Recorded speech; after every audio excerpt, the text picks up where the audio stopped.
패배 속에 감춰진 하나님의 승리라는 제목으로 같이 잠깐 말씀을 상고하기를 원합니다. 2000년 교회의 역사를 가만히 보면 정말 한 가지 이해할 수 없는 놀라운 사실을 발견하게 됩니다. 겉으로 보면 이 땅의 교회가 계속해서 어려움을 당하고 그래서 패배하는 것처럼 보였습니다. 초대교회는 로마 제국의 기독교 박해 속에서 거의 무너지는 것처럼 보였고, 중세교회는 온갖 타락상으로 인해서 완전히 끝난 것처럼 보였습니다. 그때 하나님의 한 사람 마르틴 루터를 일으켜서 종교적으로 새롭게 개혁하시죠. 그런데 이 이야기는 과거의 이야기로만 끝나지 않는다라는 것입니다. 우리 시대를 우리가 돌아볼 때도 코비드-19 이후로 교회는 큰 변화를 겪었죠. 예배당은 한동안 함께 모여서 예배를 드리지 못했습니다. 교회 문은 굳게 닫혔고 집에서 그저 화면으로 온라인 예배가 일상이 되었습니다. 점점 주님의 보좌 앞에 나와서 함께 모여 예배하고 함께 기도하고 찬양하는 그 은혜로운 그런 모습들이 그저 화면으로만 누리게 되다 보니까 성도들의 믿음은 식어질 대로 식어지고 많은 사람들이 이때 교회를 떠났습니다. 그리고 현대 교회는 오늘날 우리 교회는 영적인 지도자들의 온갖 타락상과 더불어서 또 말과 삶의 불일치, 다시 말하면 위선의 문제 등, 그리고 세속적인 가치 추구, 세상 사람들처럼 돈, 권력, 성공 중심적인 그런 가치만 추구하는 모습들로 인해서 세상과 구별되는 모습을 보이지 못함으로 인해서 철저하게 정말 신뢰를 많이 잃은 게 사실입니다. 그래서 어떤 분은 이렇게 말합니다. 이제 교회는 예전 같지 않다. 심지어 교회의 시대는 끝나가고 있다. 이렇게까지 말합니다. 겉으로 보면 현상적으로 보이는 것은 틀린 말이 아닌 것처럼 맞는 말처럼 보입니다. 많은 교회의 숫자가, 성도들의 숫자가 줄은 게 사실입니다. 영향력도 약해진 게 사실입니다. 그래서 교회는 마치 지금 철저하게 무너지고 패배하고 있는 것처럼 보입니다. 여러분 어떻습니까? 여러분 어떻게 생각합니까? 정말로 하나님의 교회가 지금 패배하고 있는 걸까요? 아니면 우리가 하나님의 이 일하심을 보지 못하고 있는 걸까요? 교회의 역사를 보면 하나님은 언제나 모든 것이 끝났다라고 좌절하는 바로 그 자리에서 하나님이 새로운 일을 시작하시는 것을 볼 수 있습니다. 핍박 속에서도, 타락 속에서도, 무너지는 그런 연약함 속에서도 하나님은 한 번도 결코 패한 적이 없다라는 거예요. 오늘 사무엘 5장 읽은 이 말씀이 바로 그 이야기입니다. 이스라엘은 전쟁에서 졌습니다. 가장 그들이 귀하게 여기는 언약궤도 빼앗겼습니다. 사람들 눈에는 하나님의 임재를 상징하는 이 언약궤를 뺏겼은 걸 보고 하나님도 이제 연약한 패배자처럼 그렇게 보였습니다. 그런데 그 패배 한복판에서 하나님은 전혀 다른 방법으로, 다른 방식으로 압도적인 승리를 사실 이루고 계셨다라는 겁니다. 그러므로 따라 오늘 우리는 이 본문 말씀을 통해서 패배처럼 보이는 그 순간에 하나님이 과연 어떻게 일하시는가 하는 그 물음에 대한 놀라운 답을 오늘 함께 발견할 수 있을 겁니다. 오늘 이 본문 말씀은 이스라엘이 블레셋과의 전쟁에서 패배하고 하나님의 임재를 나타내는 언약궤까지 빼앗겼다라는 것으로 시작을 하죠. 얼핏 보면 이스라엘이 이제 완전히 끝난 것 같습니다. 이스라엘 하나님, 여호와 하나님은 이 블레셋의 신 다곤보다도 아주 약해 보였습니다. 그래서 하나님은 패배자처럼 이스라엘 백성들뿐만 아니라 주변 모든 사람들이 그렇게 느끼고 생각을 했을 겁니다. 그런데 여러분 정말 그랬을까요? 오늘 이 말씀 같이 깊이 상고해 보면 우리에게 정말 놀라운 반전의 진리를 보여줍니다. 사람은 졌지만은 결코 그 사람을 주장하고 인도하는 하나님은 한 번도 지지 않았다는 것입니다. 그러므로 그 사람을 하나님이 붙들고 있는 한 그 사람도 패배자처럼 보이지만 패배하지 않는다. 패배할 수 없다라는 거예요. 오히려 하나님은 그 패배처럼 보이는 상황 속에서 당신의 놀라운 승리를 더욱더 강하게 드러내시는 분이에요. 그러므로 첫째로 먼저는 하나님은 우리의 실패 속에서도 여전히 당신의 일을 계속해 나가고 있다라는 사실을 우리는 늘 기억해야 한다라는 겁니다. 여러분, 블레셋이 이스라엘로부터 빼앗은 이 언약궤, 이스라엘 하나님의 임재를 나타낸 이 언약궤를 어디로 가지고 갑니까? 이 블레셋 사람들이 언약궤를 자신들이 섬기는 신의 그 신전, 이 다곤의 신전으로 가져가서는 그 다곤 신상 앞에 언약궤를 두죠. 자기들이 빼앗은 것을 자기들의 신전 안에 두는 것, 이것은 전리품의 그냥 단순히 보관을 의미하는 게 아닙니다. 자신의 신이 이스라엘의 신, 대적의 신을 그들 입장에서는 하나님을 이겼다라는 그런 선언인 거예요. 이스라엘 하나님은 이제 우리의 신 아래 굴복했다, 신 아래에 있다, 이런 상징적인 행위로 우뚝 선 다곤의 신상 그 밑에다, 발 밑에다 둔 겁니다. 근데 여러분, 이게 여기서 중요한 질문이 하나 있습니다. 정말 하나님이 이스라엘 백성들이 전쟁의 짐으로 언약궤가 블레셋에 빼앗길 때 하나님도 함께 끌려가신 걸까요? 아니라는 것입니다. 하나님은 끌려가신 것이 아니라 그 자리에 하나님은 자발적으로 들어가신 거예요. 왜 그렇습니까?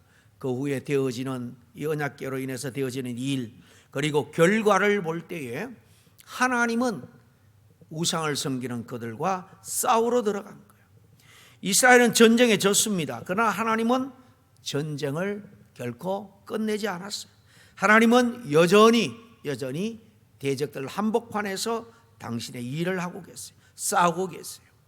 여러분, 이게 살아계신 하나님의 역사예요. 이걸 믿는 것이 우리 신앙입니다. 우리는 결과만을 보고 판단할 때가 많습니다.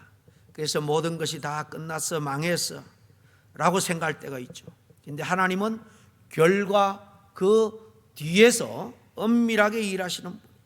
우리가 넘어졌을 때도, 우리가 실패했을 때도 하나님은 그 자리에서 다시 일을 시작합니다. 여러분의 인생에도 이건 완전히 끝났다라고 생각했던 그런 순간이 있었을 겁니다. 그런데 시간이 지나고 나서 그때도 하나님은 은밀하게 나를 위해서 일하고 계셨구나 하는 것을 깨달은 적이 없습니까? 이제 가족 순회도 끝나고 이제 여름 BB에서 이제 8월 되면 8월 중순쯤에 우리가 선교 주일을 지나면서 탈북자 부부 선교사님을 초청해서 1일 탈북 간증 집회, 또 선교 주일, 또 이 북한 선교하시는 분들이 탈북자니까 그 오후에 이 북한 선교가 실질적으로 어떻게 이루어지고 열매를 거두고 있는가, 아주 놀라운 사실들을 우리가 듣게 될 겁니다. 제가 이번에 우리 김요한 선교사님, 유니티 북한 선교사님, 그분만 초청할까 하다가 언젠가 유튜브에 보니까 가만히 이야기를 들어보니까 그분 사모님 같아요. 그래서 나중에 물어보니까 사모님 맞더라고요. 20일 다니엘 기도회라는 서울의 큰 교회에서 이 금요일마다 이 기도회를 하는데 특별 강사로 초청해서 탈북 간증을 듣고 제가 정말 얼마나 눈물을 흘린지 모릅니다. 군인으로 20대 초반에 군인으로 있을 때에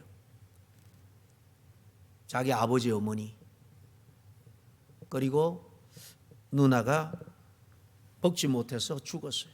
그래서 연락이 와서 확인을 해라, 너 부부냐. 그런데 와 보니까 정말 나무 토막처럼 말라서 죽었다는 거예요. 그리고 15살 된 동생이 있었는데 삐쩍 말라서 정말로 한 6, 7살의 몸무게도 되지 않은 그 동생은 거의 뭐 죽어가고 있는 상태란 겁니다. 자기는 누구보다도 국가를 위해서 헌신하고 충성하고 김일성이 정말로 영생하는 죽지 않는 그런 신으로 여겼는데, 그래서 그렇게 떠받쳤는데 이 모습을 보고 그 적시로 탈영해서 동생을 얻고 이 두만강을 건너서, 그것도 3월 초니까 두만강은 아직도 얼음들이 둥둥 떠다닐 때입니다. 그 추운데 동생을 얻고 오는데 결과적으로 둘 다 살았지만요, 정말로 그 간증을 들어보면 정말 어떤 일이 이런 일이 있을 수 있는가. 그리고 중국에서 자기 가족을 만나서 도움을 얻어서 이 선전대로 봉사를 했기 때문에 아코디언을 잘 쳤어요. 그래서 학원에 선생으로 넣어줬는데 이 같은 고향 사람이 시기 질투해서 고발해서 이제 이 북송되기 일보 직전에 하나님이 놀랍게 역사한 간증들은 정말로 사실 그 와중에 그 탈북자를 위한 선교사님이 끊임없이 구박받으면서 복음을 전하고 정말 예수님이 당신을 죄를 위해서 죽어주셨다라는 이야기를 문전박대를 수없이 당하면서도 전했을 때에 믿지 않았지만은 북송되기 바로 직전 감옥에서 하나님이 그분이 준 CD 찬양과 또 그분이 전한 메시지가 정말 살아 역사하는 말씀으로 그의 가슴을 정말 감동시키고 만져서 회개할 때에, 베드로가 예루살렘 성도들이 기도할 때에 바울이 실로의 감옥에서 옥문이 열린 것처럼 정말 그런 역사를 경험하고 구원을 받았는데, 나와 보니까 탈북할 때에 그 물살에 자기도 죽을 것 같아서 허우적거리다 보니까 등에 메고 있던, 나이는 15살 16살이지만은 삐쩍 마른 동생이 자기 몸에서 분리돼서 떠내려가고 없더라는 거예요. 그래서 얼마나 좌절하고 절망했을까요? 그런데 거기에서 하나님 옥문을 열어주고 와서 그 선교사님이 있는 피난처로 인도를 받아오니까 그 동생이 먼저 구원을 받고 멀쩡하게 살아있더라는 거예요. 정말로 이 모든 것이 다 끝이다 라고 그럴 때에 하나님은 살아계셔서 이렇게 역사하는구나 라는 것을 깨닫고 그 적시로 같이 탈북해서 또 탈북자 이 남편을 만나서 이 총신대에서, 이분은 교회 음악으로, 또 남편은 MD 목회자가 되고 또 미국에서 유학까지 해서 지금 LA에서 북한 선교를 해서 두 분이 얼마나 헌신한지 모릅니다. 드라마틱한 이런 이야기도 있습니다만은, 그러나 우리 일생에 우리도 어찌할 수 없는 그런 답답한 때가 있죠. 사실 주일날 오후에 다 마치고 교회 장비들 싣고 충분히 이제 그 오후 행사도 마치는 쯤에 제가 내려오는데 사실 굉장히 피곤하더라고요. 그래서 그냥 똑같은 속도를 맞춰놓고 차를 따라오는데 갑자기 옆차가 제 앞을 확 들어오는 거예요. 아마 피곤해서 그랬는지 순간적으로 얼마나 제가 다른 때 같으면 빨리 대처했을 때인데 놀라가지고 핸들을 꺾었어요. 그 프레이서 70마일이 넘는데요, 거의 72~3마일을 달려오는데 갓길로 그냥 차가 가는데 이 앞차는 그냥 거의 서치듯 해서 도망가 버리고 정신없이 브레이크를 잡았는데요, 그 밑에는 서너 길 낭떠러지더라고요. 그 엣지에 제 차가 딱 섰어요. 제가 놀라가 핸들만 조금만 더 꺾었으면 그게 아마 떨어졌을 거예요. 그 순간 제가 다시 스타트를 못 하겠더라고요. 하나님께서 이 위경에 제 차를 이렇게 손으로 막아주셨구나. 브레이크는 잡았지만은 갑작스러운 브레이크니까 얼마나 밀리겠어요. 핸들을 털면서 그냥 절반은 갓길 이리 흙위를 미끄러지니까요, 차도 어느 정도 이렇게 삐뚤하게 돌아가는데 순간적으로 그냥 하나님만 붙들 수밖에 없더라고요. 하나님께서 어쨌든 그 위경 가운데 정말 한 20-30cm만 더 갓길로 나가서도 아마 차는 그 언덕으로 쭉 미끄러져 내려갔을 거예요. 그렇게 도우시는 하나님, 우리는 무관심하게 살아가고 또 게으르게 살아가고 나태하게 살아가도 살아계신 하나님은 반드시 하나님의 위를 위해서 당신의 백성들을 지키시고 인도하신다라는 사실입니다. 둘째로 우리가 또 여기서 알아야 될 것은요, 하나님은 우상을 반드시 무너뜨린다는 거예요. 이어지는 장면은 다곤 신전 안에 아주 일어난 놀라운 일이죠. 다음날 아침에 보니까 블레셋 사람들이 그 신전에서 제사 드리려고 들어가 보니까 놀라운 충격적인 장면이 펼쳐져 있는 거예요. 자기 신상이 그냥 땅에 넘어져 있는 것입니다. 그 궤 앞에 엎드려져 있는 거예요. 여러분, 이건 단순한 사고가 아닙니다.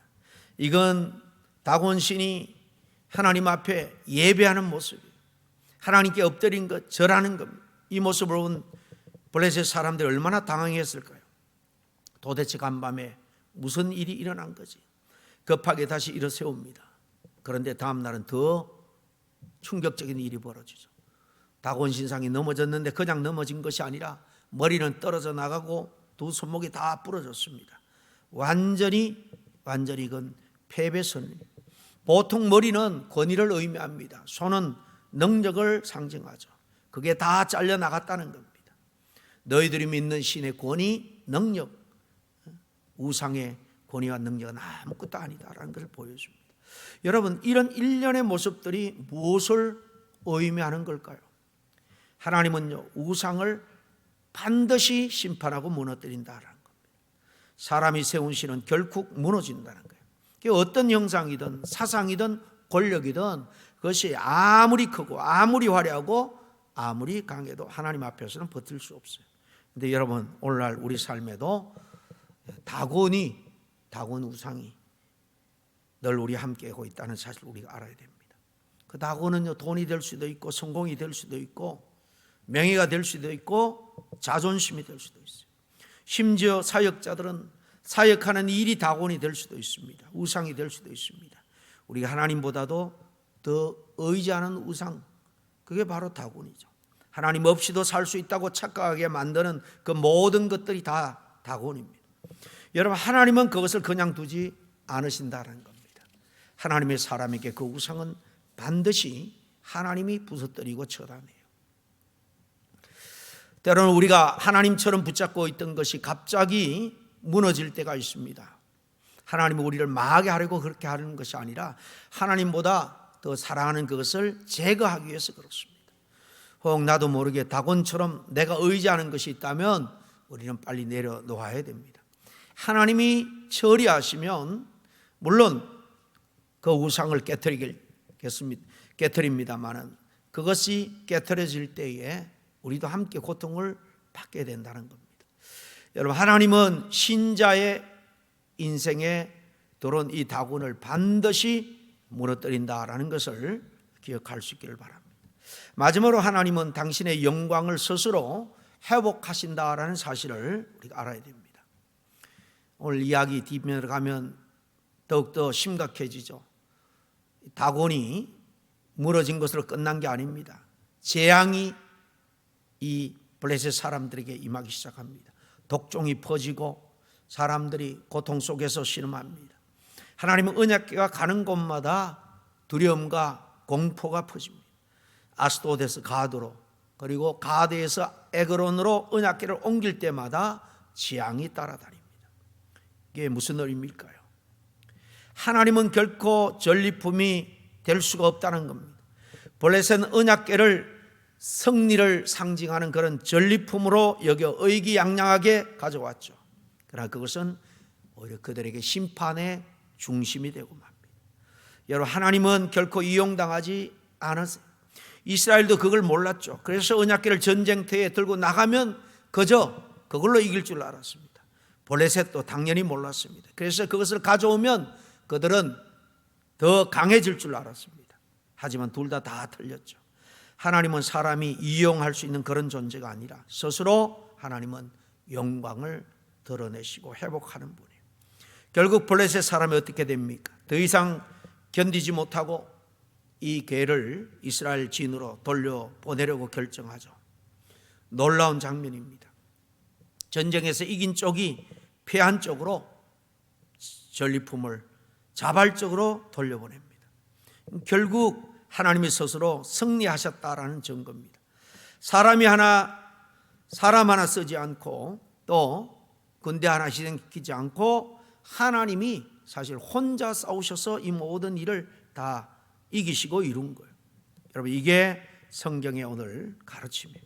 우리가 하나님을 지키는 것이 아니라 하나님이 당신의 영광을 스스로 지키고, 우리가 교회를 지키는 것이 아니라 하나님이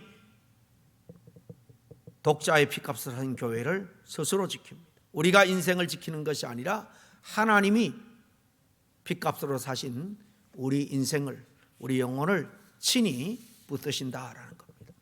처럼 성경에는 언약궤 앞에서 다곤이 엎드린 사건처럼 하나님께서 사람의 힘이 아니라 스스로 자신의 영광을 회복하는 그런 장면들이 많이 나옵니다.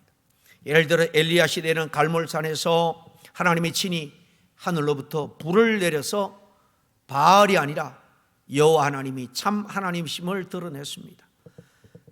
아수르 왕 사네립이 큰 군대를 이끌고 쳐들어왔을 때도 하나님이 하룻밤 사이에 18만 5천 명을 치시며 직접 물리쳤습니다. 무엇보다도 예수 그리스도의 십자가와 부활, 그것은 패배처럼 보이는 자리에서 하나님께서 가장 완전하게 영광을 드러내신 사건인 겁니다.